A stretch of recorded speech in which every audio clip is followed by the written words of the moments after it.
y te ibas a dedicar a estudiar.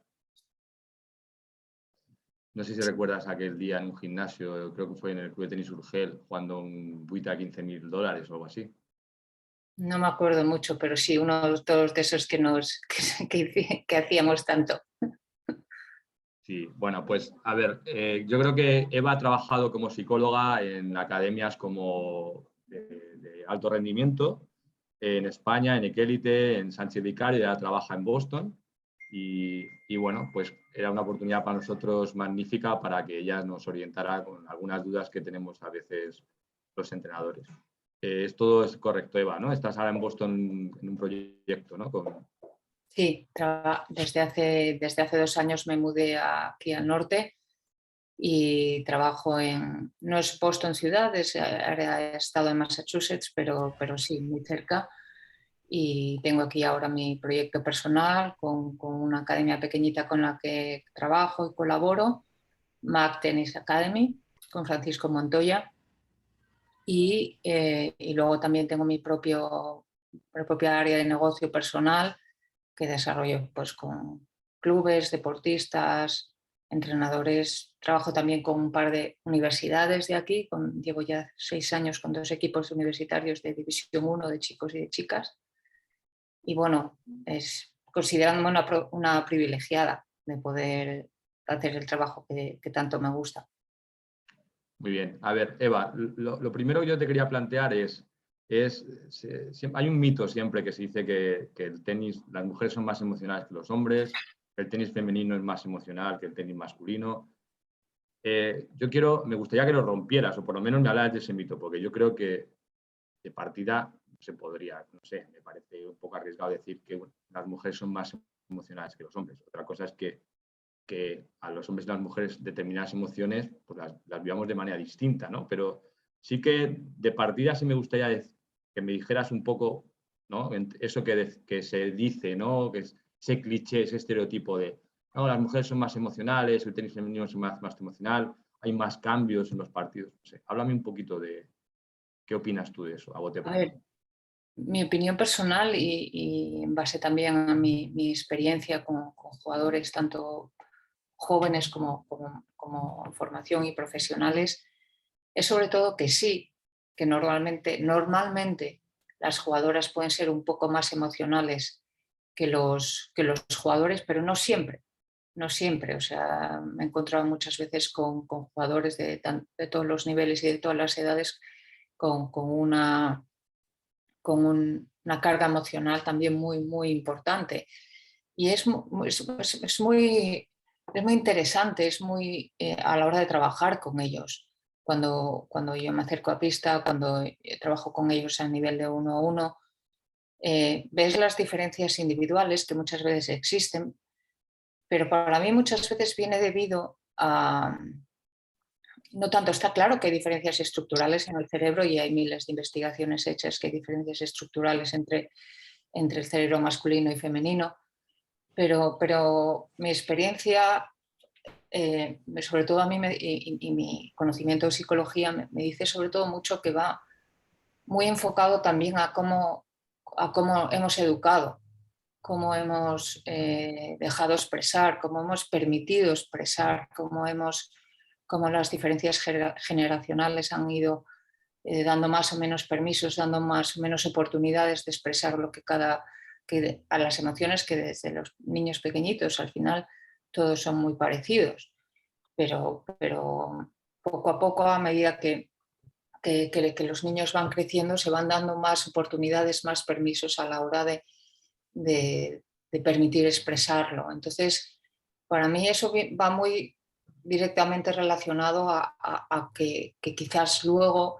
las chicas sean un poco más emocionales porque siempre han tenido más permiso de expresarlos, y luego también a medida que va avanzando, que son niñas ya no son tan pequeñas, es primero los cambios hormonales que las chicas tienen a partir de ahora ya muy prontito, con 10-11 años, muchas veces tienen las niñas el periodo que uno de los cambios hormonales a nivel emocional son unos cambios brutales. Me acuerdo el otro día una niña me decía, yo no sé por qué, Eva, pero pero a veces me dan ganas de llorar y no sé por qué. Y la pobre pues estaba en los días antes de la regla, o me decía, antes estaba en el cole y la profesora me decía una cosa y a mí me daba igual, y ahora pues me decía una cosa y me afectaba un montón también esa niña, o sea, pero tenía ese permiso, tenía esa libertad de expresar cómo se sentía. Muchas veces los niños no tienen esos clichés que a veces se decían, esa manera de educar, pues que el niño pues, tiene que ser fuerte, tiene que, los niños no pueden llorar tanto, tienen que ser tienen que tener una presencia más potente, esos clichés que a veces, muchas veces, y que esa manera de educar muchas veces no se ha permitido tanto a los niños. Y luego también está también la capacidad de adaptativa. Luego también está también la capacidad adaptativa, que al final las capacidades físicas que tienen los hombres y las mujeres totalmente son diferentes, y eso hace también que al final las mujeres desarrollemos otras habilidades, si lo podemos llamar así, para poder sobrevivir, para poder irnos desarrollando mejor. Entonces, como respuesta te diría sí, Freddy, pero nosotros como entrenadores, como padres, como educadores que somos alrededor desde niños muy pequeñitos hasta ya más mayores, es algo que se puede educar muy bien y que va a hacer un papel muy importante a la hora de no solo el desarrollo como tenista, sino a nivel de desarrollo personal. Eso es un poco lo que Sí, mi experiencia me ha ido claro, dando. la idea es un poco, a ver, yo me gusta mucho llevar a chicas, ¿no? Siempre me ha gustado más llevar a chicas que llevar a chicos. Y es un poco para que tú le des la explicación científica a esto que yo a veces siento con las chicas, que es, primero, que a veces tienen más vergüenza social que los chicos, es decir, le dan más importancia al hecho de competir, como que tienen que estar más preparadas, como si fuese más importante competir, y tienen más, no sé, por eso digo, no sé si esto es así, si hay más vergüenza social por algo, ¿vale? Creo que tienen más empatía en el sentido de que les afectan más las emociones de los demás. Es decir, yo creo que a los chicos les afectan menos lo que pasa a su entorno, y a las chicas les afectan más las emociones de los demás, incluso los demás, los más cercanos, de su entrenador, o que le digas, Sí. cómo se lo digas, todo esto. Sí. Y luego creo que el sentido de la responsabilidad de las chicas les llega antes que a los chicos, hablo en general, ¿vale? Son más responsables entrenando, es mejor entrenar. En cierta medida mola más entrenar con chicas porque son mucho más responsables, pero también esa responsabilidad se convierte en un lastre en la mochila a la hora a veces de competir. No sé, eso son unas apreciaciones mías muy de trinchera, y que quiero que tú digas, pues no es así, no tal, científicamente no sé. Yo sí, ¿Tu opinión sobre eso? científicamente, como te decía, sí que hay todos los estudios que te decía antes, diferencias estructurales un poco que se han ido desarrollando por capacidad adaptativa en diferentes. Y que sí que posiblemente, pero yo me he encontrado con niños, con muchos jugadores también de 11, 12, 13 años, con esas mismas necesidades, con esas mismas habilidades, con esas mismas maneras de sentir. A medida que quizás hace más años era más difícil encontrarte a un niño, pero ahora cada vez yo me encuentro con niños con mucha más capacidad de expresar, con mucha más, quizás sí, tienen una madurez un poco más tardía, pero no creo que haya tampoco muchas diferencias. O sea, para mí el tema sobre todo que dices está claro por diferencias, pero para mí mucho tenemos que ver todas las personas que rodeamos. A la hora de trabajar con ellos, por supuesto que es totalmente diferente, pero para mí lo ideal sería que nosotros como entrenadores y como educadores que somos alrededor de niños podamos fomentar esas mismas habilidades en los dos, tanto niños como niñas, porque al final todo se puede entrenar y todo se puede desarrollar y tener esas habilidades.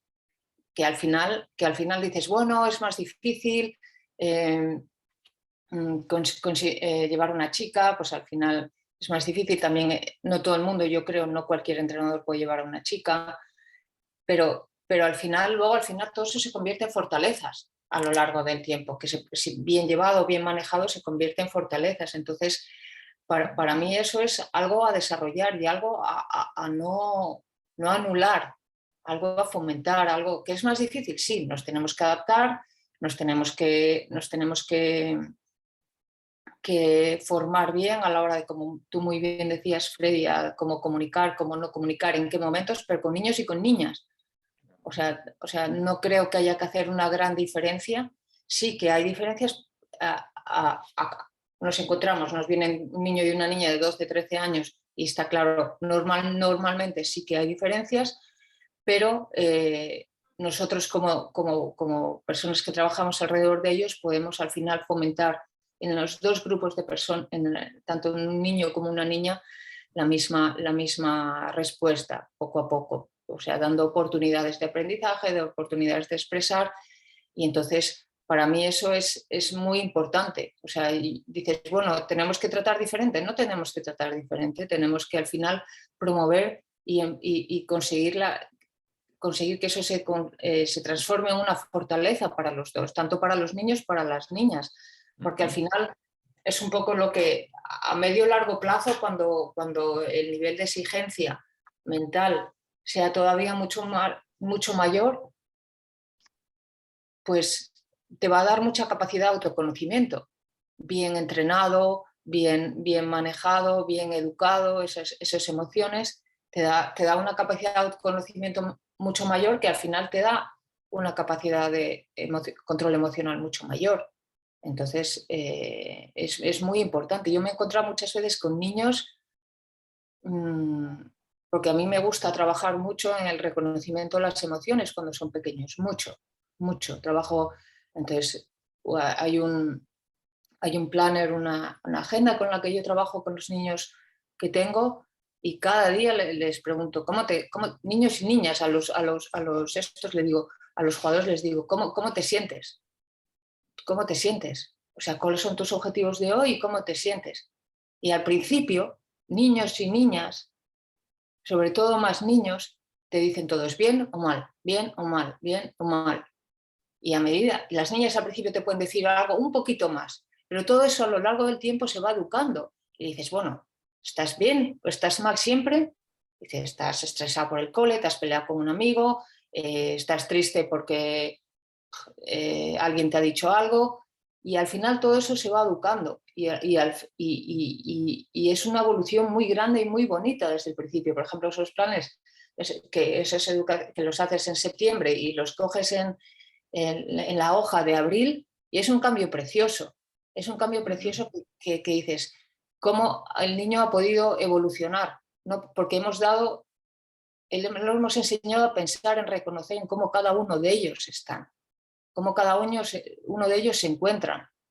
Porque al final, o sea, es una capacidad enorme, que el saber reconocer tus propias emociones y el saber, por supuesto, hay un futuro para poder manejarlas, pero si no sabes ni cómo estás, dices, no, bien o mal, o me ponen un emoji y te ponen en la carita y digo que no me vale la carita.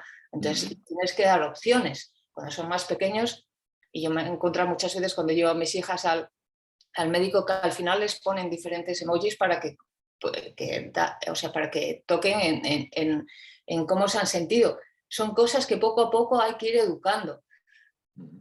Entonces, en definitiva, con la pregunta, Freddy, sí son más cuando nos los recibimos, cada vez menos, y es algo que para mí debemos de fomentar, debemos de educar y debemos de entrenar a todos a que tengan ellos. Y por supuesto, en función de eso, la manera de aproximación es diferente con cada uno de ellos, en la etapa que estén y en la etapa que se encuentran, y las edades que tengan. Por supuesto. Luego nos darás algunos consejos, ¿vale?, prácticos a todos en las diferentes etapas, pero ahora quería introducir la conversación a José Manuel Pastrana, que bueno, pues es un poco el que nos ha ayudado a organizar este evento. Tiene una amplia experiencia en la formación a nivel nacional e internacional, y todo el mundo lo conocéis, yo es mi amigo, y bueno, pues Lolo, te invitamos a que preguntes a Eva y te incorpores a esta pequeña conversación a 3, que luego intentaremos que sea a 40 o a 50, ¿vale? Perfecto. Pues muchas gracias, Freddy. Lo primero, Eva, agradecerte infinito que estés aquí con nosotros. Para mí eres un referente y que estés aquí es un lujo. Los que conocemos tu trayectoria, así lo entendemos. Y agradecer a todas las participantes que estéis aquí, porque estoy viendo compañeros, entrenadores. Es una mezcla, yo creo que interesante, porque estoy viendo a un jugador, padres de jugadores, no somos muchos, pero se ve esa mezcla y eso es importante porque surgirán cosas al final o cuestiones o preguntas que yo creo que será interesante. Y bueno, pues agradeceroslo pues, a todos, que estamos a 29 de julio y se va notando ya el punto de todo. Así que bueno, voy directo al grano. Estabais hablando de cómo esa diferenciación o no. Sí me gustaría, si has notado tú, Eva, preguntarte si en alto rendimiento o en alta competición, esa gestión de la presión, si en alto rendimiento también existe o no existe. Pero enfocado ya al alto rendimiento, yéndonos un poquito más arriba. Sí, claro que existe. O sea, la gestión emocional es para todas las edades y todos los niveles. O sea, y muchas veces cuando trabajo con los pequeñitos me dicen, no, pero es que los profesionales o los mayores no se ponen nerviosos o les cuesta. Y le digo, no, les cuesta igual, pero tienen más experiencia, han estado expuestos a situaciones muchas más veces que tú y han podido entrenarlas o no muchas más veces, pero por supuesto que tienen las mismas dificultades. Lo que pasa que, bueno, al haber estado expuesto, al haber tenido tantas oportunidades de aprendizaje, pues al final con un buen entrenamiento aprenden poco a poco a manejarlas. Pero claro que existe y mucho, o sea, en niveles altos de alto rendimiento. Y parece mentira, pero muchas veces lo que me encontraba ahora y lo que hablaba con Freddy, con todos, es muchas veces lo que me encuentro en jugadores chicos que no han tenido quizás la educación desde pequeños, que a lo mejor tú cuando trabajas con un niño pequeño, pues lo has podido ir moldeando, porque al final a mí me gusta mucho trabajar, aunque trabaje de uno a uno, pues trabajo mucho con el entrenador, con los padres, porque al final son las personas que rodean, yo soy solo más una del equipo, pero entonces tú has podido crecer con el jugador, pero cuando te encuentras con uno ya mayor, que te demanda el trabajo, muchas veces no tienen cero reconocimiento emocional, tienen cero bloqueo, no quieren expresar ni quieren saber nada, solo quieren jugar. Y es muchas veces muy difícil, mucho más difícil el trabajo con ellos, porque me dicen, por ejemplo, una de las preguntas que yo siempre les hago antes de un partido es ¿qué dificultades pueden surgir? Para luego pensar qué posibles soluciones puedes... Bueno, me dice, no, ninguna. Espero que no me pase ninguna. Y digo, hombre, externas o internas, te digo ya que alguna va a haber, porque el tenis es un deporte que tienes que resolver desde el minuto 1 todas las dificultades y retos que van surgiendo a lo largo del partido. De no, todo va a ir bien. Y de repente llega el partido, todos los bloqueos emocionales que habían hecho, cuando ya no pueden poner ese bloqueo emocional y saltan a la pista, todo fluye, pero fluye ya sin control. Dices que no sé qué ha pasado de repente, he llegado al calentamiento, he llegado a empezar a tocar la bola cuando mi energía ya estaba, no lo dicen así, pero cuando ya me he empezado a jugar y ya no pueden bloquear y meterse en la carcasa, no saben qué pasa. Entonces empezamos desde un trabajo, tú no puedes aprender a manejar una emoción si no sabes reconocerla, si no sabes qué te pasa. Sí, porque sí, puedes, en los libros hay todas las estrategias de psicología del deporte que puedes tener. No hace falta tener una sesión de psicología del deporte con un profesional. Pero si tú no sabes qué medicina, o sea, tienes todas las medicinas, pero no sabes si te duele la barriga, la tripa o el ojo, o sea, tienes que saber aprender a reconocer y a tener todos esos datos para aprender a manejarlos. Entonces, es un trabajo diferente que existe y es un trabajo precioso, pero claro, también tienes que ganártelo para que te dejen meterte en esa cueva. Pero que es muy diferente porque muchas veces no han tenido esa educación que vas haciendo desde pequeños, pero por supuesto que existe y mucho. Yo, en base a esto que habéis comentado, Lolo y tú, sí dos cosas. Una, si tú crees que por alguna razón eso está afectando, o sea, ¿cómo está afectando eso? ¿Por qué las chicas están abandonando antes el top mundial o están saliendo y entrando más, cansándose antes que los chicos? Esa es una. Me parece que los chicos hay más estabilidad, ¿no? Y chicas tenemos un montón de casos de chicas que están 2, 3 años, lo dejan, la presión, el estrés, más ansiedad, o por lo menos se hace más visible. A lo mejor los chicos no la están haciendo tan visible, pero los últimos años. Eso por un lado.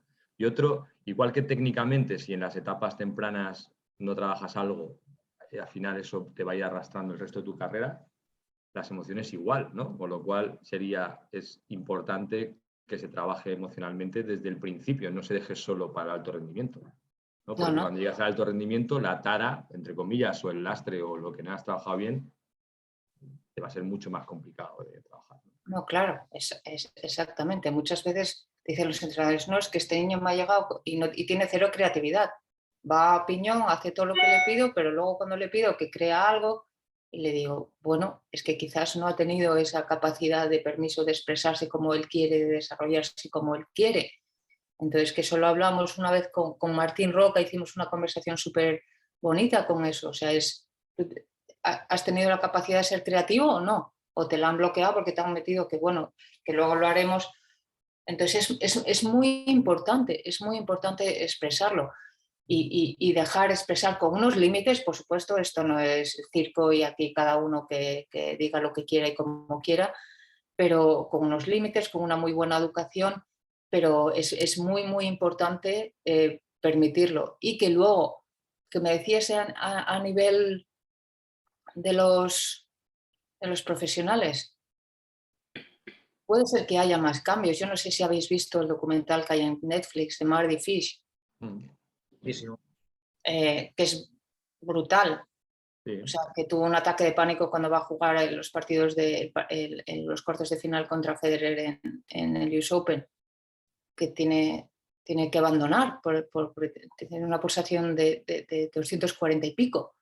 Es casi un ataque al corazón. O sea, pasan hombres y pasan mujeres. Lo que pasa que muchas veces, y ese documental es muy bueno porque dice, o sea, cuando él dice, bueno, no quiero hacer spoilers si no lo habéis visto, pero solo una cosa, lo recomiendo si no lo habéis visto porque es una bestialidad de bueno. Cuando él va a decir pues, que tiene nervios, que ha tenido ansiedad, que los padres le dicen, no, ¿cómo vas a hacer una rueda de prensa y vas a expresar tus debilidades enfrente de todo el mundo? Y dice, pues precisamente es lo que quiero, para que todo el mundo tenga la capacidad y vea la importancia de expresar a la hora para que sea permitido, no que sea un bloqueo.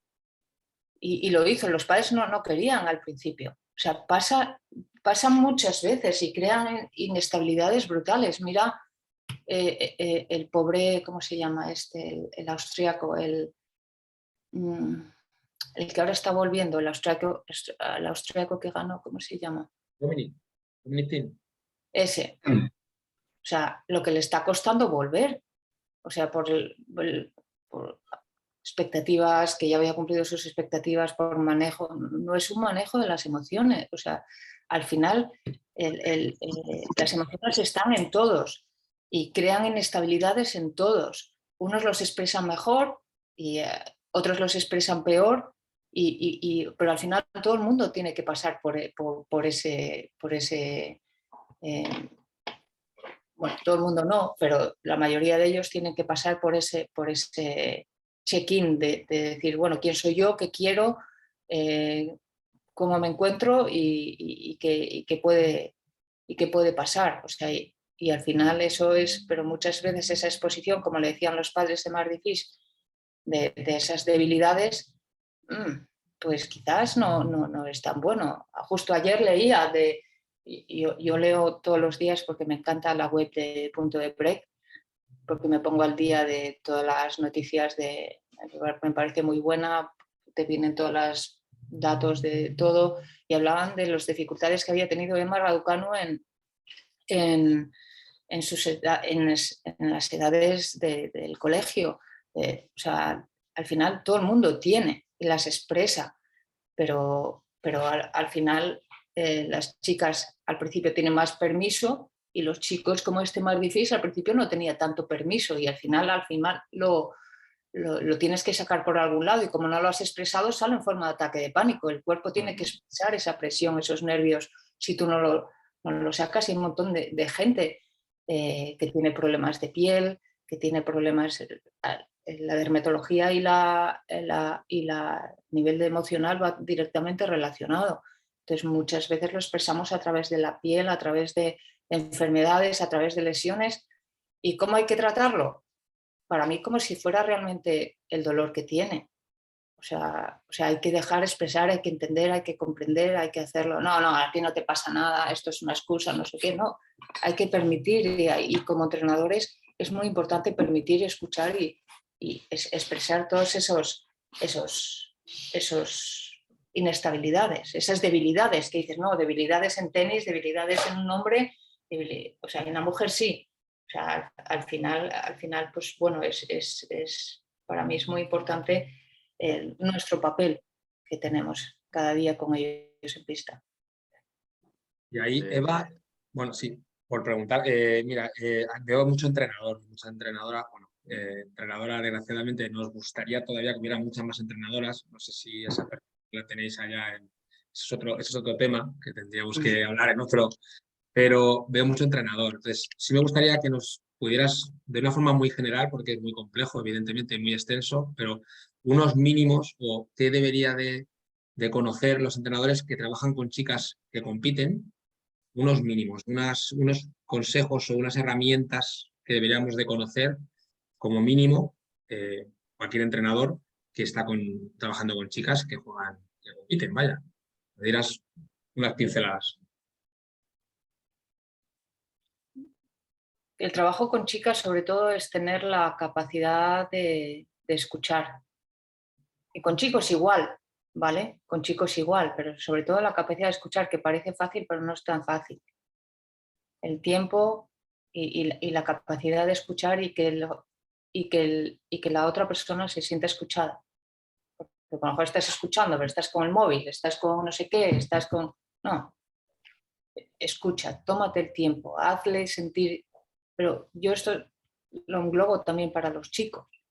O sea, que se nota que le importes, que tengas un momento para ellos. Para mí eso es la principal clave que puedes tener con cualquier jugador. Porque no tanto con lo que decimos, sino con cómo expresamos con nuestra presencia, nuestro lenguaje corporal va a llegar directamente a ellos. Y si no lo hacemos de esa manera, con un tono desentendido, estamos hablando pero estamos mirando al otro lado, para mí eso es lo más importante. Y sobre todo, el trabajo con chicas. O sea, para mí es importante intentar conseguir esa conexión, sobre todo cuando tienes ya en edades pequeñitas, la conexión es con todos, pero a medida que van creciendo, que tienen 12, 13, intentar conseguir esa conexión, intentar saber de alguna manera, preguntar, sobre todo los momentos, los cambios mensuales con el periodo, un poco saber cómo comunicar, cómo entenderla a ella. O sea, pues sobre todo las chicas los momentos antes son unas hormonitas andando, las pobres. O sea, y entonces que luego poco a poco eso se convierte en una fortaleza cuando son más mayores, pero cuando tienen 11, 12 años las pobres no saben. El otro día me decía una madre de una niña, antes de ayer en pista, la niña acaba de hacer 13 y le dije a la madre, estaba en pista y me salí, noto algo, no sé qué está pasando, pero está más reactiva, está como más cohibida, está, no sé, está socializando menos en las últimas semanas,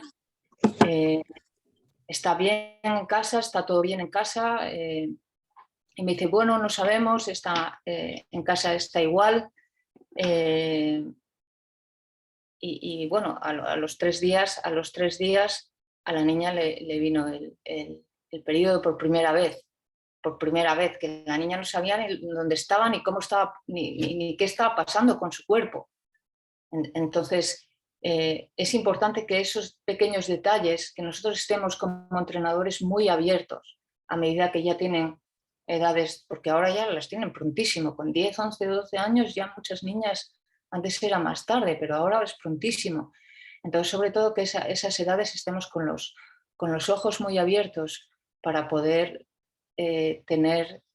poder estar atento a diferentes datos, cómo socializan, pues lo que decía, por ejemplo, de esta niña, cómo socializan, cómo interactúan, si están más reactivas a la hora de cuando tú te das una instrucción o no, es tener esos datos para a la hora poder, al final no es un trabajo de 1 a 1, pero lo más individualizado de alguna manera que se puede hacer a la hora de atenderles en esos momentos, que en esas edades, porque con 15 o 16 ya las niñas ya saben manejar un poco más esas situaciones, ya manejan un poco más, saben que quizás esos días previos están un poco más reactivas. Si has trabajado, es muy importante trabajarlos con los padres, con un psicólogo o con aprender a reconocer esas emociones.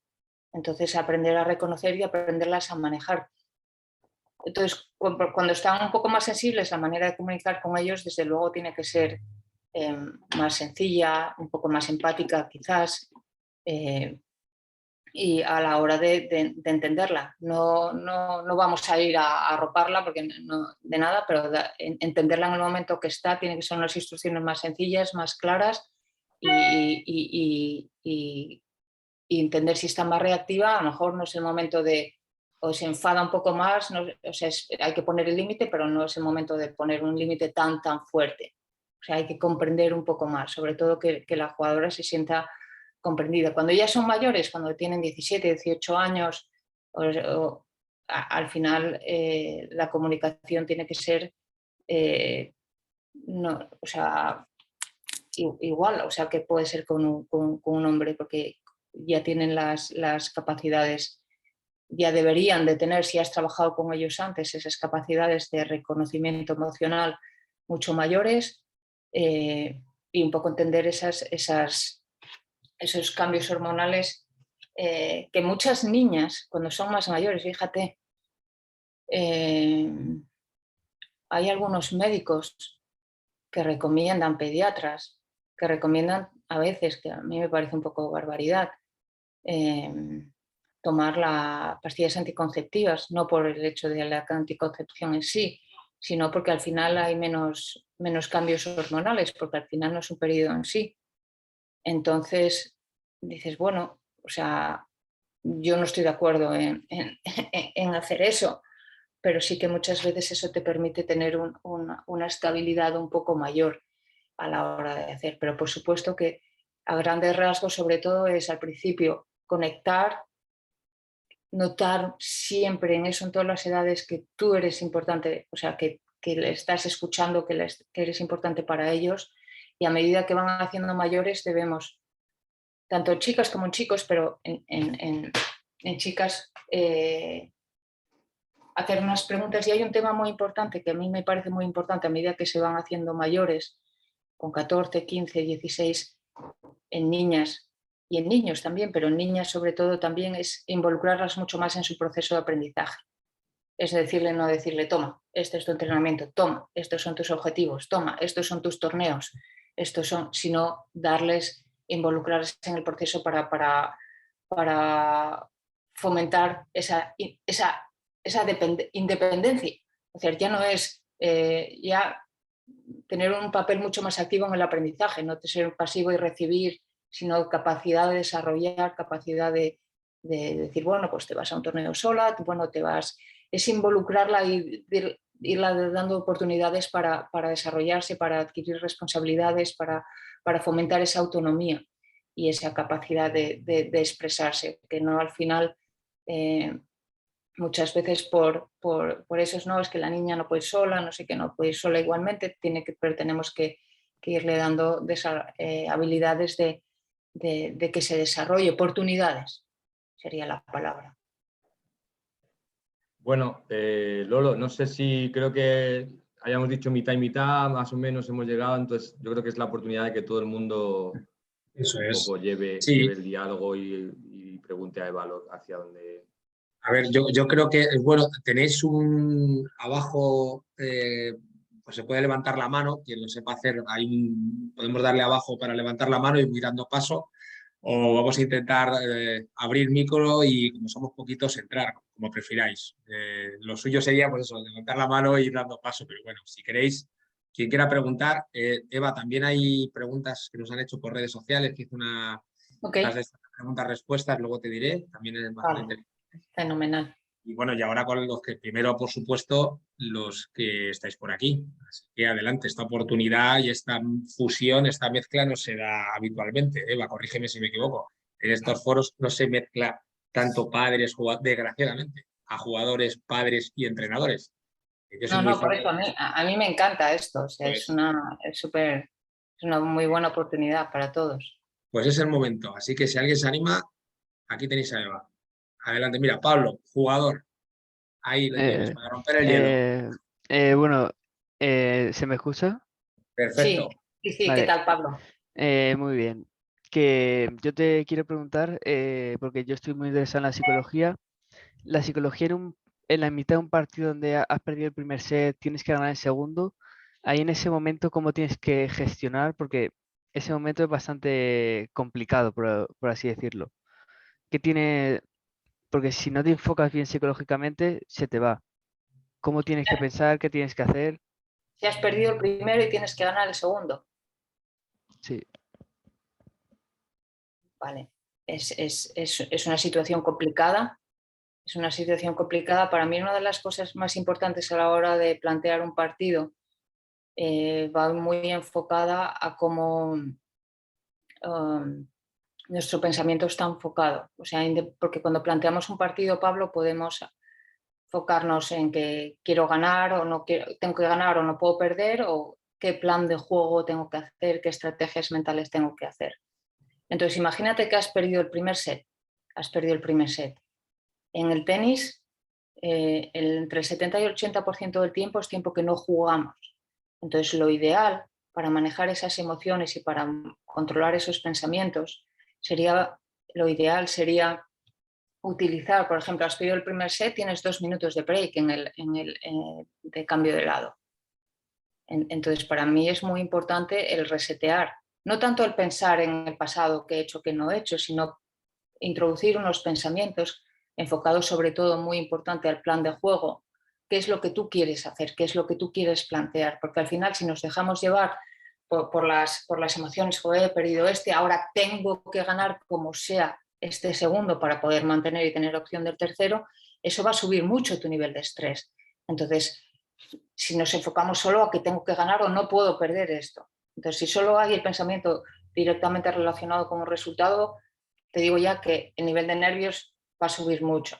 Entonces, ese pensamiento siempre va a estar ahí, va a ser tu motor de energía, pero tenemos que meter muchos pensamientos enfocados a cómo tengo que jugar, a dónde voy a sacar, dónde va a venir el +1, cómo voy a plantear el juego, cómo voy a jugar de fondo, cómo voy a ir los restos, qué voy a hacer en los entrepuntos, cómo va a ser mi autodiálogo, enfocado a que no puedo perder, o enfocado todo el tiempo el autodiálogo. Si lo dejamos libre, decimos, si no introducimos ningún tipo de pensamiento, Pablo, van a venir, pues esto no, este saque lo tengo que meter como sea, pero tenemos que introducir un plan táctico para poder controlar ese pensamiento, para poder pensar en condiciones de una buena toma de decisiones, Pablo. En los 25 segundos que tenemos entre punto y punto, lo ideal es intentar a través de la respiración bajar el ritmo cardíaco para que tú puedas tomar una mejor decisión. Si estamos muy nerviosos, las decisiones van a ser reactivas, no van a ser en base a un plan. Tenemos que bajar. ¿Por qué es tan famosa la rutina entre puntos, la toalla, las respiraciones? No porque lo hacen los buenos, sino porque te ayuda a autorregular el ritmo cardíaco, que te permite, que ese es el nivel de activación, y al final te permite poder pensar mejor, poder tomar mejores decisiones que te permite ser más consistente con tu plan. Si no manejamos ese tiempo, son en base a reacciones, en base a nervios, en base a enfados, en base... Entonces es autorregular y utilizar muy, muy bien los momentos en los que no jugamos, que es la mayor parte del tiempo. Esos son los momentos que no jugamos. Pero ese plan que tú has tenido, lo ideal sería hacerlo de antemano. Coges un papel, coges un cuaderno y te planteas el plan que vas a hacer. Sí, el plan de juego, estoy diciendo. Oye, el plan de juego B, en el caso de que estoy nervioso, ¿cómo voy a jugar? Que normalmente es muy parecido, pero normalmente jugamos con un poco más de margen. Entonces, tú eso incluso lo puedes repasar en un momento que estés perdido, lo puedes... hasta que todo eso lo vayas automatizando, pero es muy importante autorregularse emocionalmente a través de la respiración en los momentos no activos. Muchos jugadores, si ves que llegan al cambio de lado, se ponen la toalla y hacen una pequeña meditación. No te digo que hagas una meditación, pero por lo menos que trabajemos muy bien en la respiración para poder tomar mejor decisión en base a un plan planificado. Y ahí, perdóname, Eva, Pablo, contestado, ¿no? Yo creo que ok, sí. Sí, sí, me ha contestado bastante bien. Muchas gracias, Eva. Perdonad porque Gracias, está viendo preguntas también por el chat, ahora Marta, pero me voy a colar un poco ahí, Freddy. Esto que acabas de decir, que es interesantísimo, ¿crees que los entrenadores debemos de trabajarlo más en los entrenamientos y que realmente hay esa transferencia? O sea, se puede, digamos, entrenar el cerebro más de lo que estamos haciendo. Por ejemplo, has puesto el ejemplo de pulsaciones, bajar pulsaciones para tomar mejores decisiones, etcétera. Pero a veces dependemos del contrario y a veces después de un punto de 55 bolas, de lado a lado vas a jugar a 150 pulsaciones. Entonces, provocar esas situaciones, sabéis que soy muy friki con el tema de la investigación cognitiva, de buscar en los ejercicios. Pero es Tiene que transferencia, ¿no? para mí, a no ser que estemos en iniciación, que tienen que aprender las bases técnicas y no te vas a poner, pero para mí siempre tiene que haber una carga mental en el entrenamiento, siempre, siempre. Si no estás entrenando, a no ser que estés enseñando algo técnico, que por supuesto que no, porque si no, pero si no, siempre tiene que ver. Y yo soy muy fan y trabajo siempre con cargas mentales y al final estás entrenando a manejar un nivel de frustración porque estás dando herramientas, porque si no muchas veces pasamos de 0 a 100. Hay 0 carga mental en el entrenamiento. Y es que yo en el entrenamiento puedo meter 50 bolas y no pasa nada. Yo te digo, vale, ya, pero si yo te digo que tienes que meter una serie de 50 bolas seguidas, pero si fallas partes de 0 y que cuando vas en la 39, en la 40, o sea, pero cuando se plantea esto, Lolo, para mí es muy importante, muy, muy importante, que sea la carga adecuada en función de la edad y las capacidades de cada niño y sobre todo que demos herramientas para manejarlas, no decir, bueno, ahí te apañes. Porque si no, estamos como cualquier establecimiento de objetivos, estamos creando desconfianza en vez de confianza. Entonces, carga emocional, pero siempre enfocado. Además, a los niños pequeñitos normalmente les gusta mucho, pero tienes que decir, vale, pues cuando te pongas nervioso vamos a practicar todos esa respiración. O ahora vamos a jugar todos, pues los cambios de lado son los momentos de beber agua, es la misma situación. Oye, vamos a entrenar ahora cómo, pues vamos a medir ahora el ritmo cardíaco, cómo has bajado. Estás en un cambio de lado y ahora tenemos que empezar a jugar. A ver, tú, ¿qué pulso tienes? A ver, ¿cómo te activas? A ver, ¿qué manera podemos activar con tus pensamientos? Y son juegos. Pero si todo eso lo haces desde el principio, la transición a la competición es mucho más llevadera y al final acaban disfrutando mucho más porque es algo que pueden manejar un poco mejor. No es algo que nunca han hecho. Entonces, siempre, en iniciación pequeñitos no le vas a meter, pero de alguna manera, pero siempre no se puede, o sea, mucha gente y muchas veces cuando yo trabajo con entrenadores encuentro que muchos hacen, pero muchas veces se hace sin control. No, que se espabilen y que ya lo harán, ya lo harán. No, ya lo harán, no. Tienen que acabar consiguiéndolo de alguna manera o que casi consiguiéndolo. Pero no pongas un reto inalcanzable porque al final es casi mejor que no lo hagas. O sea, tiene que ser siempre muy importante hacerlo muy poquito a poco. y dando las herramientas para que lo manejen, porque si no los matamos, o sea, es mejor que no hagamos nada. Sí, sí, totalmente. Pues gracias por la respuesta, porque nosotros entrenadores que apostamos por ello, pues oye, refuerza lo que acabas de decir, pues refuerza un poquito. Yo creo que debemos de ir por ahí. Marta, ha levantado la mano, no sé si Hola. sí. Sí, Hola, adelante, Marta. Hola, saludos a todos desde Tenerife. No te veo, Marta. Hola, ¿qué tal? No te veo la cara. A ver, voy a conectar un segundo. Me gusta ver. Ahora. ¿Qué tal, Marta? Hola, Perfecto. ¿qué tal? Saludos.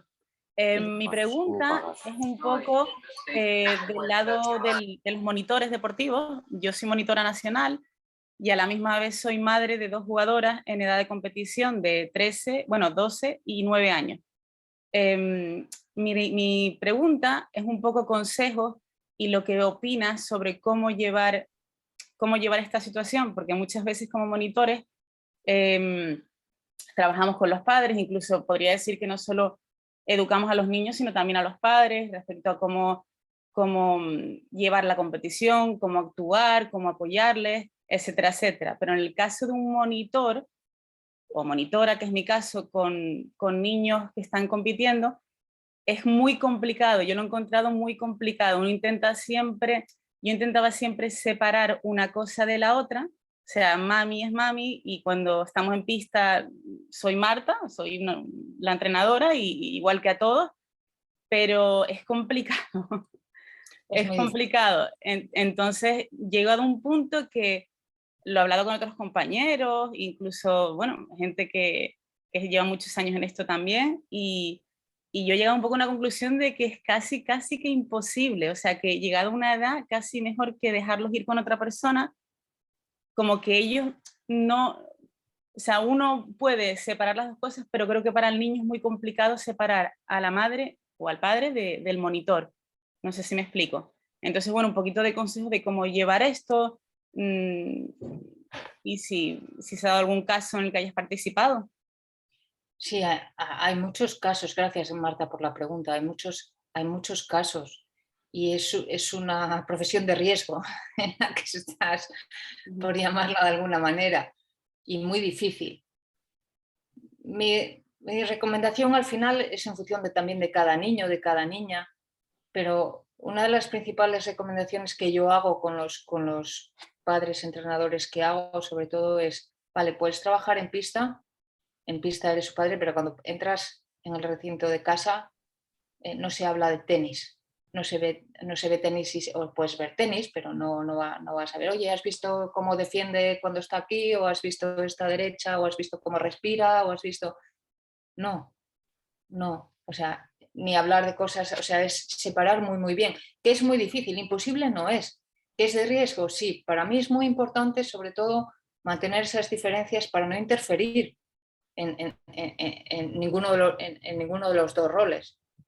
Como madre, que para mí siempre es el más importante, y en el de entrenadora. O sea, porque es muy importante, y si ellas están de acuerdo, es importante hablarlos con ellas. Ya tienen unas edades que más o menos un poquito se puede hablar. Entonces, es decir, bueno, vamos a tomar esa decisión. O sea, en casa no me preguntes, oye, mi derecha o vamos a ver un vídeo. No, en casa es esto y en pista es esto. Que ellos prefieren derivar y que los derives con otro jugador, con otro entrenador, está muy bien. Al final es un poco las necesidades de cada niña, pero o sea, es muy difícil que en pista hagamos de madres o que con una rabieta o lo que sea, no. O sea, lo ideal es que si hay varios entrenadores que estén todos juntos, o sea, no que solo estén contigo, pero si se decide que sí, porque no, en mi caso, en mi caso sí hay varios entrenadores y todos rotamos, o sea, todos estamos con todos los grupos, por decirlo así. Entonces, en ese caso es genial porque, ¿no? Ellas pueden estar conmigo, con otros y demás. Pero sí es verdad que yo noto diferencia cuando están conmigo a cuando están con otros. Claro, pero es normal. Y es complicado un poco, pues eso, el cómo llevarlo. Es normal que sean diferentes, es normal, o sea, pero para mí sería importante hablarlo.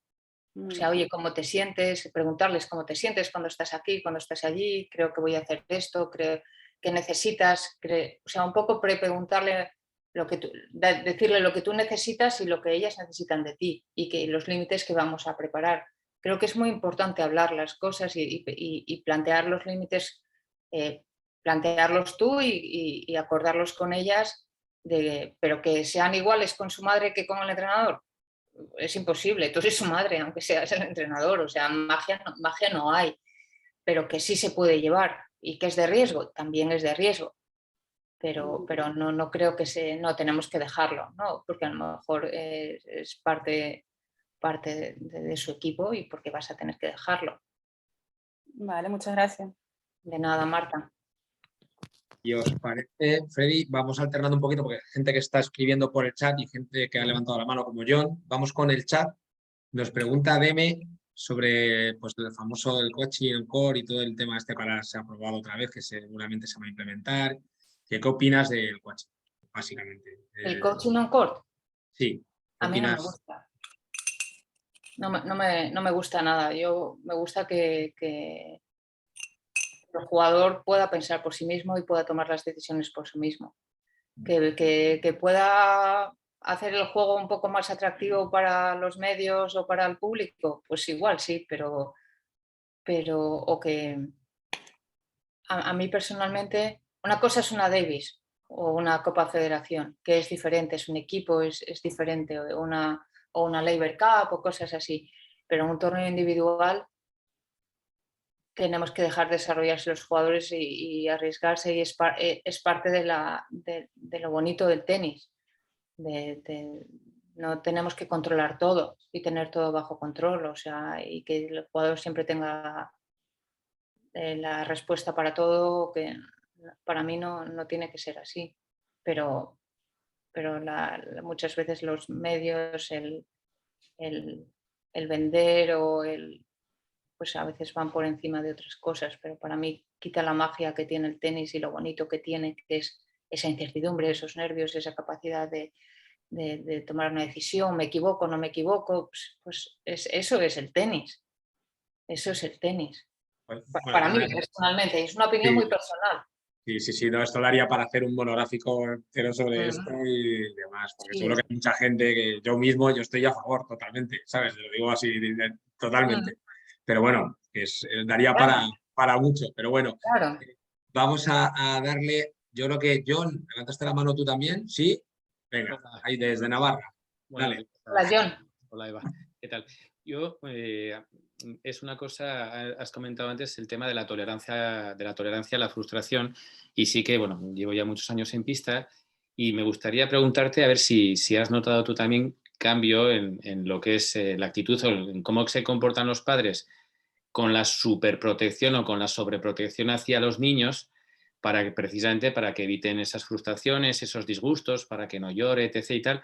Y luego, sobre todo, claro, cómo afecta eso a los peques que luego nos llegan a nosotros, que tenemos que enseñarles a competir y los tenemos 1 o 2 horas todos los días, pero el resto del día o toda la semana están en casa bajo el paraguas de los padres, y nosotros muchas veces somos los malos, ¿no? Los que les tenemos que enseñar a que hay que dar veces un pasito atrás para luego dar 3 hacia adelante, y bueno, no es una labor pues tampoco muy, muy agradable cuando ves que igual fuera de la pista no te apoyan al 100%. No, gracias, porque es una pregunta preciosa y súper, súper importante, y sí que claro que he notado una tolerancia cada vez más baja a la frustración, es muy, muy poquita, muy poquita. Por desgracia es así, no lo podemos controlar todo, pero a mí me gusta pensar y me gusta ilusionarme de que qué suerte tenemos que en pista podemos trabajarlo.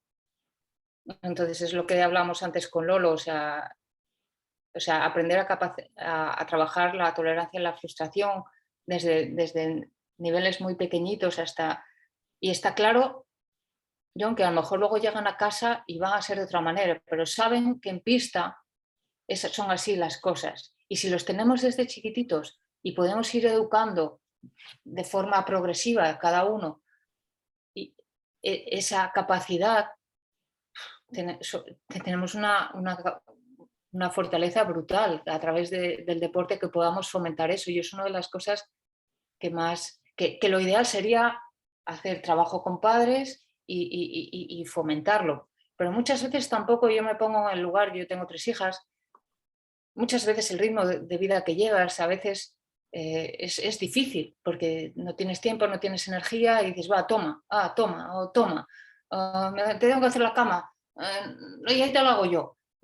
Entonces, eso es muy importante. Y yo trabajo muchas veces con niños que me llaman y no tienen eso, y a lo mejor lo primero que trabajo es que se hagan la cama todos los días, que quiten la ropa sucia de la bolsa, y que, no, joder, qué pereza, no, ese es tu trabajo. O que aprendan esa incertidumbre, esa frustración pequeñita, poco a poco a irla fomentando. Y es un trabajo precioso. ¿Que lo ideal sería abarcar a todos? Sí, pero por desgracia no. Pero fíjate, si a través del tenis podemos tener esa fortaleza, qué suerte. Qué suerte. Gracias. John, por la pregunta. Sí, eso que dicen, ¿no? Algunos que están en contra de estas teorías, que dicen que tiene que venir siempre de casa, ¿no? Yo creo que lo que has dicho tú, que no es así, no tiene por qué ser así, y es una oportunidad muy buena para trabajarlo en pista, ¿no? Con el deporte y con lo que hagamos, con las propuestas que hagamos, ¿no? Nos preguntan, Eva, mira, José Luis Alfaro, entrenador Sí. y aquí del campus, que es coordinador también en el campus Tennis Arenas, está en Albacete, en La Roda. En una academia, ¿qué crees que es más importante? ¿El apoyo psicológico a los jugadores o a los entrenadores? A los dos. A los dos. A los dos. Entiendo conociéndole, porque creo que sé por dónde va. Si tuvieras que elegir, ¿qué harías? ¿Qué crees? Yo creo que va por ahí. Si tuviera que elegir. Sí. Un Y plan, tienes imagínate, de una apoyo. academia grande. Si tuviera que elegir, tuviera una academia grande y no pudiera abarcar a todos, tocaría a los entrenadores. Eso es, creo que va por ahí. Sí, porque, o sea, yo trabajo siempre con los entrenadores, yo solo no puedo hacer nada. Entonces yo, en los sitios que he hecho y cuando planteamos los objetivos para los momentos de la temporada, yo les sugiero a los entrenadores cómo me gustaría que se hicieran, porque yo no puedo estar en todas las pistas, es imposible. El trabajo psicológico, lo ideal es que el entrenador sepa muchísimo de psicología del deporte, pero muchísimo. O sea, son los que más tienen que saber. Entonces, el otro día salió este tema y yo creo que ahora uno de los errores que se hace con el tema de la psicología deportiva es trabajar por separado. Es decir, cuando el padre del jugador o los padres cogen a su hijo y lo llevan a un psicólogo deportivo para ayudar al hijo sin estar de acuerdo con el entrenador. Entonces, claro, al final tiene que haber, todo el mundo tiene que remar en la misma barca y hacia el mismo lado. Y si no, es absurdo, la barca va a dar vueltas por todos lados. en ningún sentido, o sea, no sería lo mismo. Y a lo mejor en las primeras sesiones, a lo mejor justo ayer por la mañana tuve una y es que además la niña vio la conexión que teníamos y vio que eran los objetivos y luego, o sea, es totalmente diferente. Es totalmente diferente, o sea, que el niño también se sienta que tiene un equipo y que todos trabajan para ayudarle. No que uno va aquí, otro va aquí, o que ni siquiera se conocen, o que... No, o sea, son unos objetivos comunes. Entonces es muchísimo mejor. Pero no siempre se puede. Esa es la realidad. Y yo, ya que estoy aquí, pues utilizo el poder de saltarme las normas y te hago otra pregunta. Luego ahora me quitas la palabra. Y que es a veces los entrenadores estamos todo el día hablando de esto, de las cualidades psicológicas que necesitamos para que nuestros jugadores jueguen mejor, ¿no? Como si la gente naciera con unas cualidades psicológicas y con esas cualidades ya tienes que tirar el resto de tu vida. Es que este chico es un poco, ¿sabes? En los momentos importantes se achanta. O es que este, ¿sabes? Es muy tímido y esto se nota en la pista. Pero también yo creo, y creo que lo digas, el enorme poder que tiene el deporte, precisamente para bien empleado, desarrollar o formar o forjar las cualidades y habilidades psicológicas de la gente, ¿no? No al revés, no para detectar talentos, en teoría, sino para No, no. crear talento. Bien hecho, sí, Freddy. Bien hecho, sí. Puede ser también a veces dañino si no está bien hecho. Claro. Y lo habréis visto todo el mundo, maneras de comunicar, muy enfoque a la persona, no tanto a la acción. Bien hecho es una herramienta potentísima educadora, pero mal hecha es una herramienta muy dañina. Por eso es muy Ser tóxica importante. también. Sí, El deporte puede ser tóxico también. mal hecho como todo, mal hecho. Como cualquier cosa mal hecha. O sea, como cualquier cosa mal hecha, todo puede ser tóxico, claro. Por eso es muy importante que los entrenadores sepan muchísimo de psicología y que los psicólogos sepan también un poco del deporte en el que estén trabajando. O sea, Pero esta palabra es importante que la gente, todos lo tengamos claro, porque parece que llevar a alguien a hacer deporte o meter en una escuela ya de por sí le va a venir todo bien. Y no, puede ser que a alguien lo destroces la vida, le destroces la cabeza, le destroces el físico o le hagas, no sí, sé, sí. o le hagas mala persona, por decirlo así en un lenguaje Se coloquial. dice que los entrenadores somos los entrenadores y bueno, estamos dentro del mundo de la salud y que somos promotores de la salud, tanto física como mental. Y eso es algo que también los entrenadores Sí, debemos sí.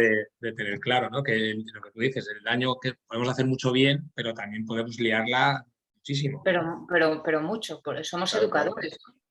O sea, es así, o sea, somos igual que un profesor del cole, es lo mismo.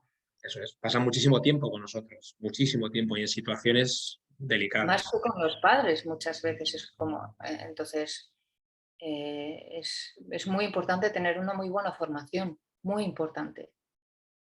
Muy bien, mira, pues por aquí nos preguntan, yo creo que es Ale Gómez. Ale, ¿nos oyes? ¿Puedes abrir audio? Adelante. Hola, buenos días. Bueno, ¿Qué tal? Hola, yo quería preguntar, bueno, yo lo veo desde el lado psicológico deportivo, soy psicóloga igual, muy y me bien. gustaría saber, pues, qué tanto podemos intervenir durante los entrenamientos, ya que, pues, creo que las sesiones más bien planteadas son antes o después de los entrenamientos, pero durante a veces también se necesita por las cuestiones emocionales que hablábamos antes. Entonces, ¿qué tan bueno es poder intervenir durante o mejor me podría esperar a intervenir al final de esa sesión con los jugadores? Yo trabajo muchísimo en pista. ¿Cómo te llamabas, Ale? Ale Gómez. Ale, ¿qué tal? Yo trabajo muchísimo en pista, pero claro, no puedes, o sea, no puede ser una comunicación aleatoria. O sea, lo ideal sería trabajar en base a los objetivos, que el niño y los entrenadores sepan los objetivos que se están trabajando por ese mes, por ese periodo de tiempo, y que la comunicación vaya enfocada sobre todo a trabajar lo que se está planteando. Y puede ser un refuerzo, puede ser, claro que se puede trabajar en pista, pero no dar una comunicación o un consejo o de forma aleatoria porque lo hayas visto, porque al final el niño se va a olvidar. O sea, tenemos que, sobre todo que sea en base a lo que se está trabajando. A mí me gusta y yo trabajo mucho más que dar el coaching, yo hago muchas preguntas. O sea, estamos recogiendo y me gusta hacerles pensar. Estás en un ratito que tienen, oye, ¿cómo crees que lo estás haciendo? ¿Cómo crees que es tu activación? No les voy a decir, tu activación es de no sé qué, o estás... No, porque entonces no vale de nada el entrenamiento mental, le estás dando la instrucción.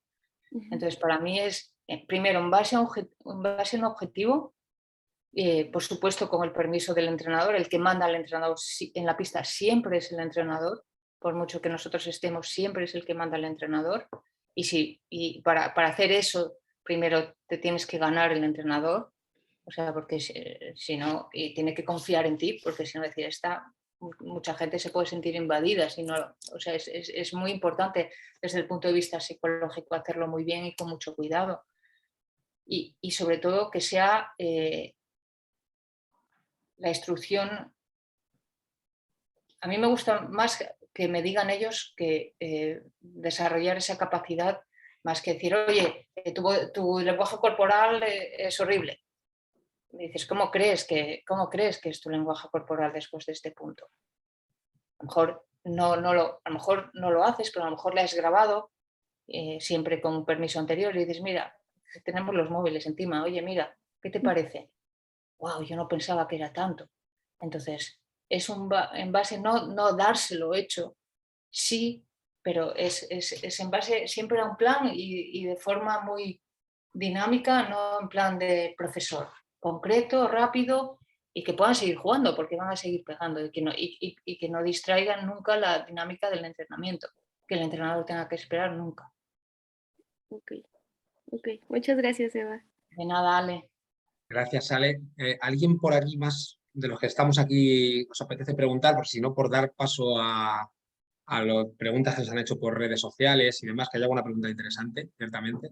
No sé si alguien, antes de empezar con esas preguntas, os apetece preguntar. ¿Sí? ¿Francis? Venga, adelante. Bueno, realmente soy Isa. Vale, Y pone Francis. Hola, Isa. Sí, estuviste en la otra también, estuviste en la otra. Sí. Y soy madre de jugador. Nosotros solemos acompañar a nuestro hijo a los torneos y muchas veces nos encontramos con el problema de no sabemos muy bien cómo actuar antes y durante y después del partido. Y era a ver si nos podías dar algún consejillo o algunas pautas para nosotros poder seguir. Vale, muchas gracias por la pregunta. Es muy buena. Si somos padres, lo ideal es actuar como padres, llevarlos, acompañarlos, animarlos antes del partido. Muchas veces hay jugadores que no quieren que los padres vayan, oye, preguntarles, oye, ¿te gustaría que fuera? ¿Cómo te gustaría que te animara? ¿O te gustaría que estuviera en silencio? También un poco preguntarle a él, pero sobre todo antes es nuestra labor de padres en una competición deportiva, antes es llevarlos con tiempo para que puedan calentar, para que puedan tener el tiempo de tener su propio proceso antes del partido. Quizás el día anterior, los días anteriores o ya en casa habláis, oye, ¿cómo te gustaría que estuviera en pista? O sea, ¿quieres que te anime mucho? ¿Quieres que esté callada? ¿Quieres que...? Porque a lo mejor nosotros pensamos una cosa y el niño quiere que estés callado. O sea, tiene que haber una serie de reglas internas entre nosotros. O sea, entre padres y jugadores. Y después es apoyo incondicional independientemente que haya ganado o perdido, pero a lo mejor también el niño te dice, no, después del partido déjame, quiero estar tranquilo. Pues, pero también hay que preguntarle al niño, pero no preguntarle una vez, pero que no sea por capricho, hoy ven, hoy no ven, no, las cosas es nuestro plan y esto es lo que vamos a hacer.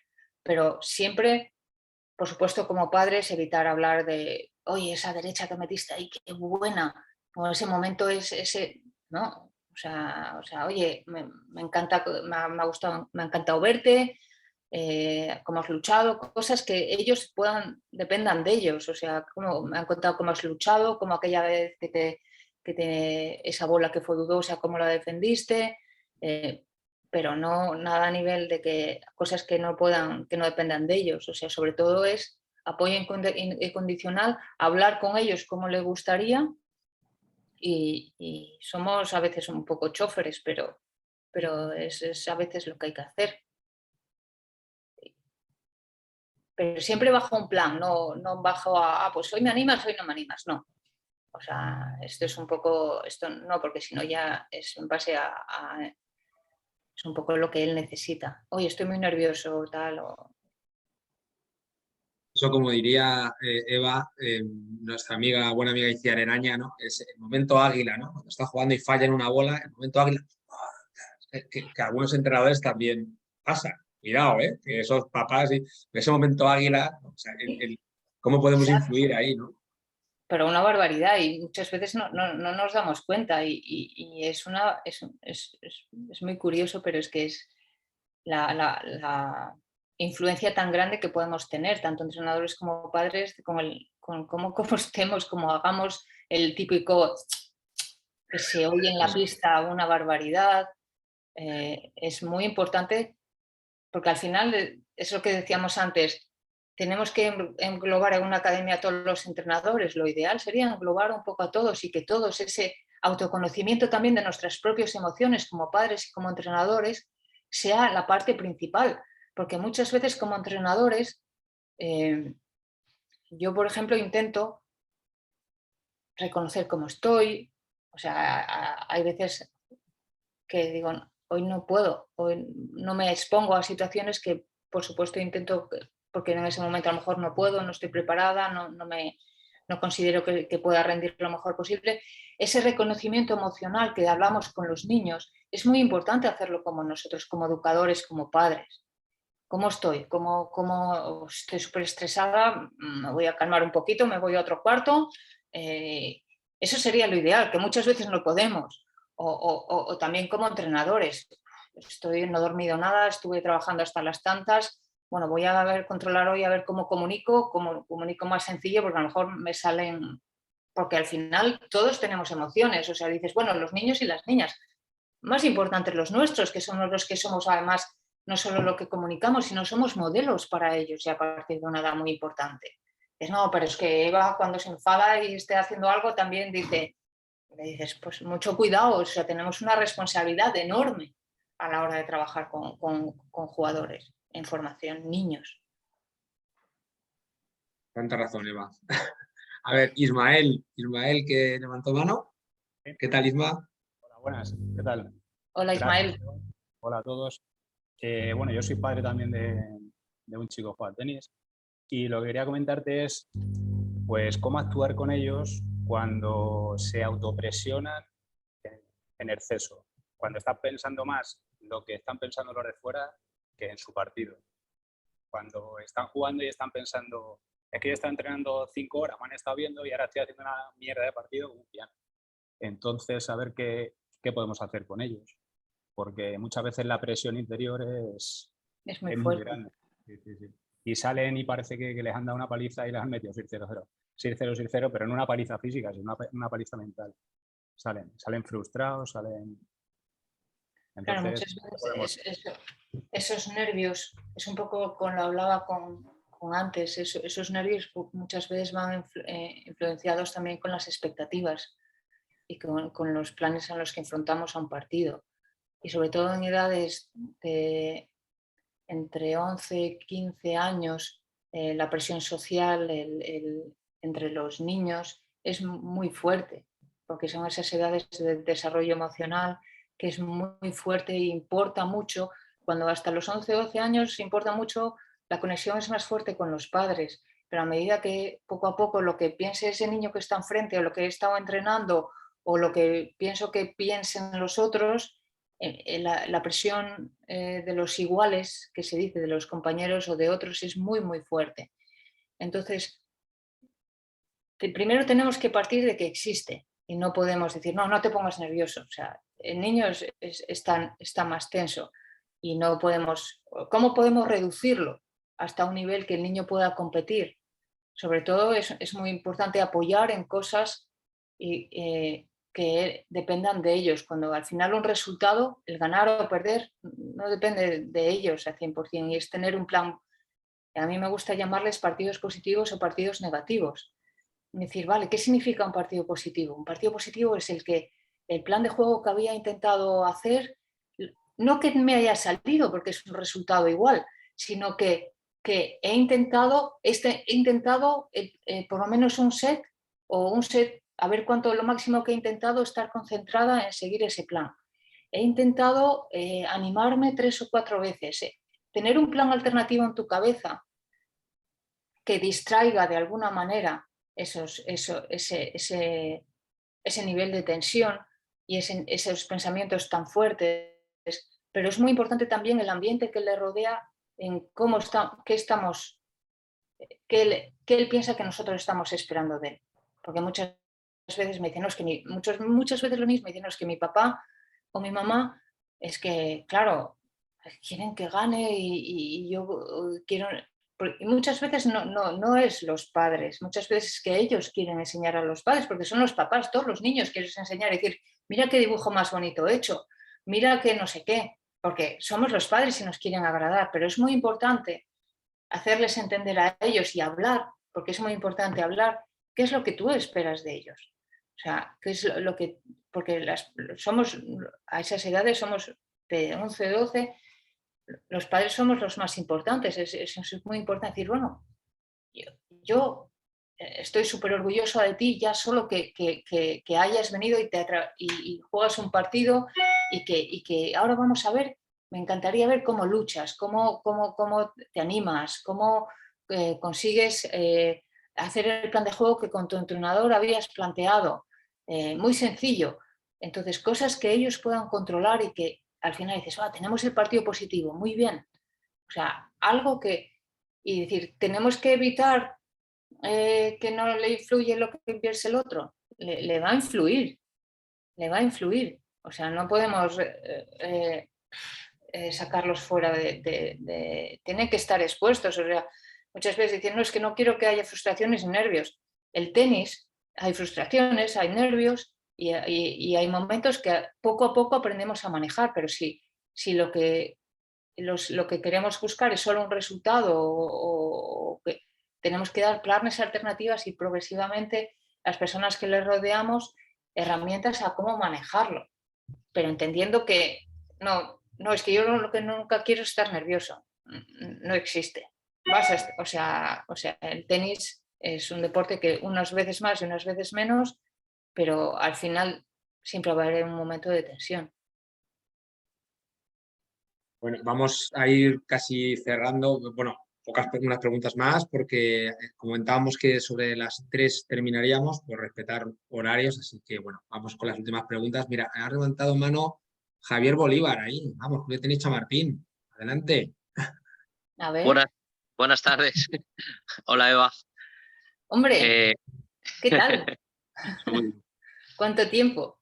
Sí, la verdad que sí. Bueno, yo al hilo de lo que estabais hablando de la poca capacidad de los niños que tienen ahora para tolerar la frustración, yo tengo siempre bastantes encontronazos a veces con la parte de la psicología por el famoso no, ¿verdad? Parece que ahora a los niños no les puedo decir que no y yo utilizo, como utilizamos todos, el refuerzo positivo. Pero, ¿cómo utilizar ese no? Yo soy de los que pienso que cuando alguien ha hecho algo mal hay que decirle, mira, no, está mal hecho, esto no se hace así. Puedes hacerlo de esta manera o cómo crees tú lo puedes hacer, ¿no? Y yo quería saber qué piensas tú de ese no, en el sentido de como entrenadores o de marcarle los límites, oye, esto no es así, esto no se marca, ¿no? Porque luego te dicen, no, es que el niño se frustra. Pues coño, que se frustre, que aprenda a superar esa frustración. Esa es mi opinión. Quizá soy un neandertal, pero es lo que yo desde luego repito que es la discusión que tengo con muchos compañeros e incluso psicólogos en este sentido, porque prefiero ser más claro.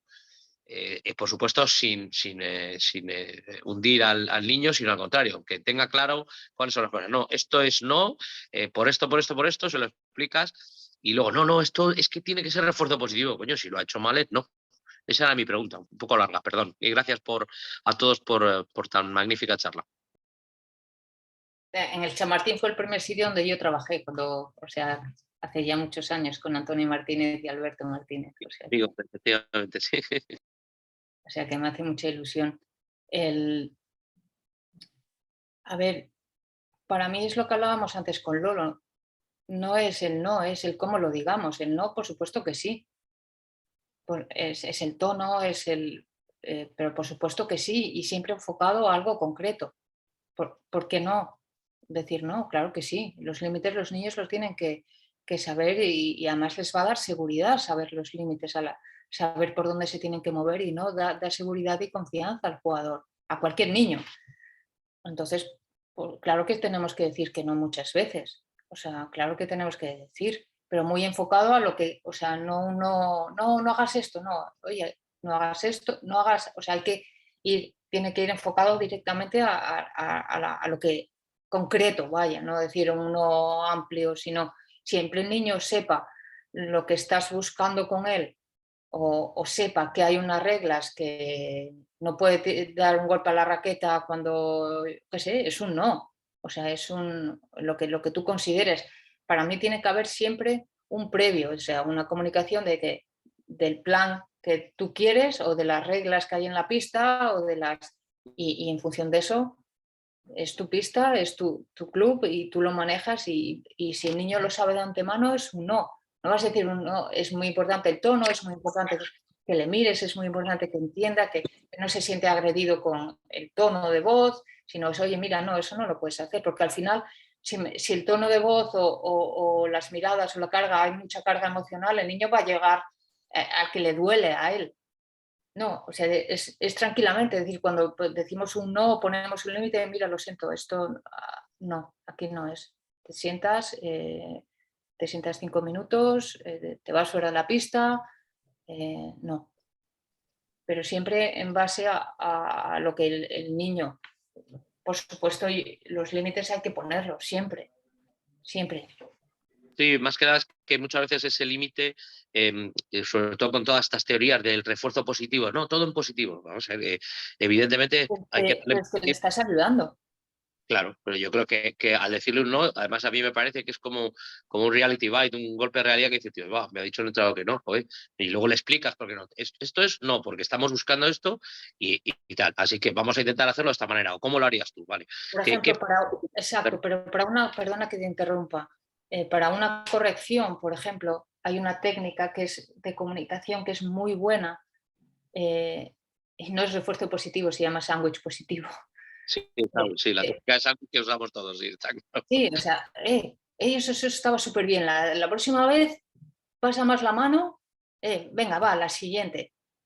Sí, el no más rígido es más quizás para algo más, algo que no haya hecho bien, pero para una corrección técnica, el sándwich, por ejemplo, funciona muy bien. Oye, eso, más que el no, decir, oye, eso está muy bien, la próxima vez empuja más con las piernas, la próxima vez lo que sea, va, venga. Estás, sí, evidentemente. Es diferente. Era una pregunta un poco general, ¿verdad? Pero sí es cierto que a nivel conductual, evidentemente, sí hay un no. A nivel de un tema de conducta, de normas y tal, yo creo que el no es absolutamente imprescindible. Esa es mi opinión, ¿eh? Igual estoy equivocado. Claro, no. Siempre luego, que se haga con el tono adecuado y que no haya carga emocional, por supuesto que sí. Claro que sí. Y luego a nivel técnico, evidentemente, la técnica de sándwich, que yo creo que la usamos todos y funciona francamente bien. Sí, yo creo que eso es. Nada más que eso, gracias. De nada. Muchas gracias, Javi. Vamos a dar paso. Marta quería sugerir también algo y luego vamos con Alejandro Barreche, que veo que está también levantando mano. Adelante, Marta. Y, bueno, hola. Hola, Marta. Hola, ¿cómo estás? Igual para mí. Ante todo, agradecerles a todos esta iniciativa, esta convocatoria y tener ante nosotros a Eva, mi amiga hace muchos años, que hemos compartido juntos muchas vivencias. ¿Sí? Bueno, nada, desde Madrid un saludo realmente a todos y veo que esto está diverso, hay entrenadores, hay mujeres, hay madres, es decir, que todos los roles están representados. ¿Qué quería sugerirles? Es decir, yo que no nací aquí en España, para nosotros, para todos los que no nacimos aquí, España es un referente en el tenis. Es un referente en el tenis porque tienen nivel, tienen resultados, tienen clubes, tienen torneos, tienen entrenadores capacitados. Es decir, hay una serie de variables que facilitan la permanencia de España a nivel mundial exitoso. ¿Qué he visto? En medio insertando, soy psicóloga deportiva, pero también pasé los cursos de entrenadores de nivel 2, fui jugadora hace años en todos los deportes de raqueta. Realmente las vivencias las tengo de todos los roles. Madre de jugadora, abuela de jugadores, así que eso me permite entender toda la diversidad que hay de roles. ¿Qué he visto? Me he insertado de a poco aquí en el tenis madrileño y ¿qué quería sugerir? Si es tan importante porque ustedes hacen convocatorias y la gente libremente puede hacer gratuito, pero la gente no asiste por la dinámica actual de todas las cosas que se viven, por todo el entorno tan variado de actividades, por los tiempos. Yo pienso que es importante que una de las del resumen de este tipo de actividad que hacemos es que se instrumente desde los primeros cursos para chicos iniciantes, ahora hay muchos cursos de verano por los ayuntamientos que introduzcan temas psicológicos. Esos chicos no solamente necesitan aprender a enseñar al tenis, sino de hecho necesitan también aprender a comunicarse, aprender a corregir, aprender a solucionar conflictos, aprender a comunicarse con los padres. Entonces pienso que es importante que todos alcemos la voz para que cada vez más los entrenadores sientan la necesidad de saber más de psicología aplicada. Igual que los psicólogos tenemos que conocer un poco de tenis para entender un poco el pensamiento que existe en pista, pues es importante. Yo pienso, Lolo, le sugiero esto con mucha humildad, que no solamente a nivel de cursos entrenadores, sino a nivel de iniciantes, a nivel de los jóvenes que se están iniciando en esta fabulosa profesión, que ellos sientan también la necesidad de aprender de psicología para su propio beneficio personal. Estoy de acuerdo con Eva, primero tenemos nosotros que conocernos y regularnos para ser capaces entonces de hacer esto con los demás. Agradecerles, reitero, y muchas gracias por permitirme insertarme en este mundo del tenis aquí en España. Un beso, Marta. Para ti. Marta, pues muchísimas gracias. No, totalmente de acuerdo contigo. Lo que pasa es que, bueno, ya sabéis que yo ya no soy director del área de docencia de la Federación. No le das, te lo digo ya, porque no tengo esa capacidad ya para influir. Pero sí tienes razón en una cosa, y de hecho Eva también lo sabe y muchos de los que estáis aquí. Eso, en mi opinión, hay que trabajar con el plan formativo. Pues hablas de enseñanza arreglada, enseñanza oficial, ¿no? Vas por ahí.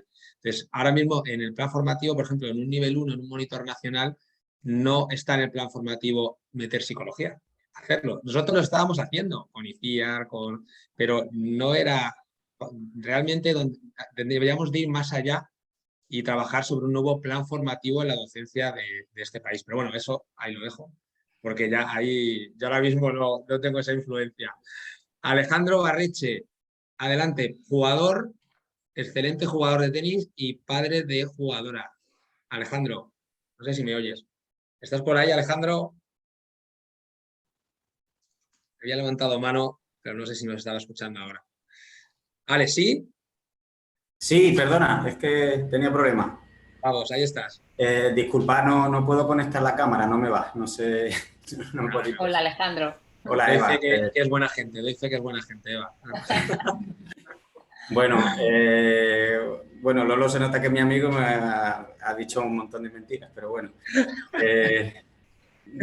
Quería preguntar, pues bueno, soy padre de una niña de 9 años que está empezando a jugar sus primeros partidos y yo veo que en ocasiones cuando los padres de su rival pues animan mucho, mi hija se viene abajo. O, por ejemplo, cuando ha jugado alguna competición así por equipo, los padres del mismo equipo nuestro, pues falla Mara una bola y venga Mara, que...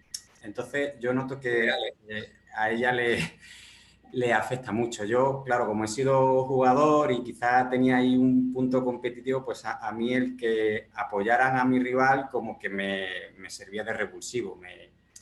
Te animan a ti, pues bueno, a mí me servía de aliciente para poner un poquito de más garra, ¿no? Claro, yo intento decirle a mi hija que bueno, pues que intente no hacerle caso, de que ella intente concentrarse en lo suyo. Yo le he contado, mira, a mí eso me servía para yo... Pero claro, ella tiene 9 años, está empezando a jugar y claro, yo he vivido el tenis pues desde un punto de vista competitivo y claro, me da, no sé, quería, no sé, preguntarte y a ver qué consejos, para qué cosas se le puede decir para ayudarla, porque bueno, cada uno tiene su forma de encarar la competición y ella está empezando y yo lo que sí veo es que ella lo pasa mal cuando ve que enfrente pues están animando mucho a su contrincante o cuando le dicen desde el propio equipo, no, venga, vamos, tal, que has fallado. Yo cuando la miro, pues yo la animo, pero no le hago ningún comentario técnico. Intento animarla, pero tampoco ser muy expresivo porque me puede ver nervioso, ¿no? Intento ser... Pero claro, luego cuando termina, pues ella me dice, es que me ha sentado muy mal, me he venido abajo, tal. Y bueno, pues preguntarte qué consejo nos puede dar a los padres que nos veamos en una situación parecida. Y gracias. No, gracias, Alejandro. La pregunta es muy buena y es la realidad de cada día. O sea, la primera vez que te roban una bola, la primera vez que mil cosas y es parte del tenis al final, o sea, es parte no podemos, nunca vamos a encontrar la situación perfecta a la hora de exponer a nuestros hijos a la competición, porque en cualquier deporte ocurre. Entonces, como padre, ¿cómo manejar esa situación? Sobre todo es el apoyo, herramientas ante esta situación, sobre todo, pues no hay, a ver, como padre ya te podías meter quizás un poco con una carga psicológica, pero quizás es un poco que se vaya acostumbrando y dices, bueno, que se vaya acostumbrando y darle herramientas a manejar, o sea, bueno, pues intenta no mirar, sobre todo yo trabajo mucho con los pequeñitos, sobre todo es el control de tus ojos, o sea, si tus ojos se despistan con cosas de fuera, pues es más fácil que tu cabeza empiece a pensar, pero al final, entonces por eso muchas veces intenta controlar la mirada, focalízate más conmigo, pero a ver, son situaciones complicadas, son situaciones que poco a poco se va a ir acostumbrando y necesita herramientas que quizás el entrenador, para aunque sepas de tenis, a lo mejor le podría comentar un poco es un poco, y muchas veces lo hago cuando hablamos con Lolo antes de situaciones de competición, muchas veces lo hago yo. Ahora le digo a uno, ahora róbale una bola. ¿Cómo le voy a robar una bola? Que le robes una bola. Y entonces el otro se vuelve y dices, bueno, ¿cómo manejas esta situación? ¿Qué tienes que hacer? ¿Cómo sería el entrenador que manejara eso? Pero es parte del tenis, o sea, no podemos, cuando elegimos el deporte del tenis es un deporte competitivo y más en edades pequeñas. La exposición al principio es un poco boom, demasiado y hay que irle dando herramientas a medida que se esté cada vez más expuesto, porque cuando me dicen los niños pequeños tienen que competir, sí, tienen que competir, pero siempre con las expectativas y los objetivos adecuados. Competir siempre es bueno, competir en pista entrenando, competir en torneos para que el niño sepa cómo aprender a contar, aprender a cómo te rama una bola cuando el otro te dice, a saber qué tengo que decir, cómo tengo que manejarlo, con las respiraciones, aprender a estar expuesto. Y como tú decías, no, bueno, yo lo he usado como revulsivo, cada niño es diferente, pero sobre todo sería, para mí como padre, en definitiva, Alejandro, sería apoyar, sería hablarlo con el entrenador para que quizás en pista se trabajara, cómo manejarlo, el control de los ojos para mí es muy importante y que oye, cuando estás un poco más nerviosa, bueno, vamos a respirar un poquito, pero al final es parte del tenis, o sea, dices, es un poco duro, pero es así, o sea, hay muchas más cosas, no dices, no, pues te quito el tenis, no, porque es así, va a jugar otro deporte y le va a pasar de otra manera, y ya si juega fútbol no te quiero ni pensar, ni el fútbol con los padres en la banda y de forofos. Es así, entonces poco a poco él tiene que tener, lo ideal sería que tener una estrategia para manejar esa situación a través de respiraciones, a través de estar centrada con ella misma, con los ojos y poco a poco irlo entrenando en el entrenamiento, porque al final eso, yo muchas veces lo hago, ahora vamos a hacer una situación de Copa Davis y dices, bueno, y fíjate, eso lo aprendí yo una vez cuando yo fui jugadora y lo hago porque no lo dije yo. O sea, yo estuve 6 años en una academia, la de Bruguera en Barcelona. Y entonces Sergi Bruguera estaba, pues era top. Y entonces venía a veces Jim Loehr, que es el pionero mundial en psicología del deporte. Entonces trabajaba con Sergi, pero también nos hacía a los demás, pues a la academia en sí, nos hacía entrenamiento. Y me acuerdo que uno de los ejercicios que hacía, que nos hizo, que a mí me impactó en ese momento, era una nana, y nos hizo crear nos metió en una pista y dices, bueno, este es el equipo A, este es el equipo B. Y nos hizo, ahora nos decía, ¿todos sabéis lo que es el ambiente de Copa Davis? Y claro, todos, sí, tal, todos súper divertidos. Y pones a 2 jugadores y entonces a esos 2 jugadores al principio los expuso a esa situación que es complicada, para los de fuera divertidísima. Y fíjate que el hecho aquí no funciona tanto porque los americanos a veces son un poco más sosos, pero entonces luego poco a poco vas dando herramientas a las personas y vas hablando con las personas que vas trabajando. Pero son situaciones que ese día, no te cuento ya los años, Jim Lowe trabajó con nosotros en grupo, una situación súper divertida con niños, y yo a veces aquí la he intentado, no me sale bien porque los niños nos enganchan, o sea, no, es que si grito, no, es que tú grita, no, o sea, son más comedidos, pero en España te digo que lo haces y si te suben va a todos lados. Son juegos que hay que hacer para poco a poco irles, por eso hablarlo con el entrenador y seguro que hay cosas preciosas que se pueden hacer. No sé si te he respondido, te he metido un rollo, pero esto sí que he podido. No, gracias, sí. Es que claro, uno como ha sido jugador, pues bueno, yo iba encontrando mis propias herramientas, pero claro, ella tiene 9 años, no tiene la experiencia que he tenido yo.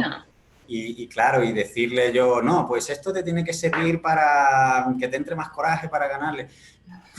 Claro, a lo mejor le estoy metiendo una presión, le estoy dando un mensaje equivocado y... No, pero permítele expresar, es normal que te asuste esto ahora al principio, o sea, es normal, es que al principio la pones en la selva ahí, sí.